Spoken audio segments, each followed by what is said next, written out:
Hello, this is Mike Warback, your local gaming realtor, and I'm out here today taking a look at some brickwork. So we're in Lancaster City and we're looking at a house made of bricks. Now that's not especially unique in Lancaster City or Columbia or anywhere else. But the thing that's interesting about Lancaster and Columbia is some of these houses are over 100 years old. So what we're going to look at today is a situation that you might run into when you're looking to buy a house. And this is not necessarily something that should turn you off from buying a house, but it's something you should definitely be aware of. So what you can see here is this brickwork had been painted. It had been patched over, but there was probably at some point some moisture issues coming off. And what we've got is we've got the mortar in between the bricks is degrading. Okay, it's basically turning back into sand. So if you can see this here, it just scrapes right out. Okay, just scrapes right out. So it's a little bit moist, it's turning back into sand.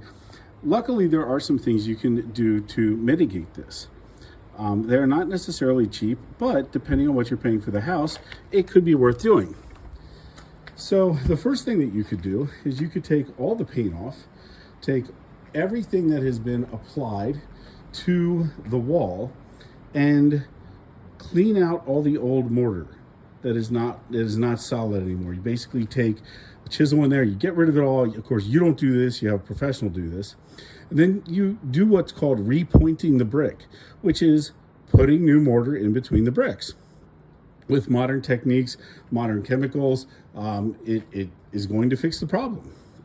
The downside is it's relatively expensive. The second thing that you can do is apply a coating of stucco to the entire wall.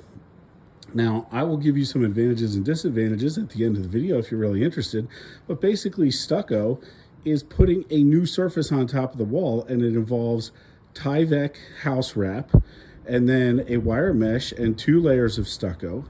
And when you're done, it looks like a brand new wall.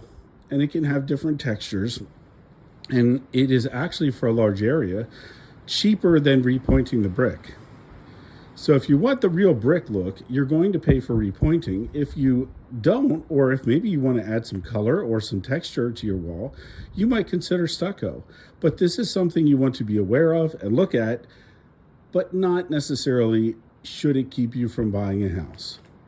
All right, this has been Mike. Stay tuned. I'm going to put some information on the screen so that you have an idea of the difference in cost between repointing a wall and stuccoing a wall.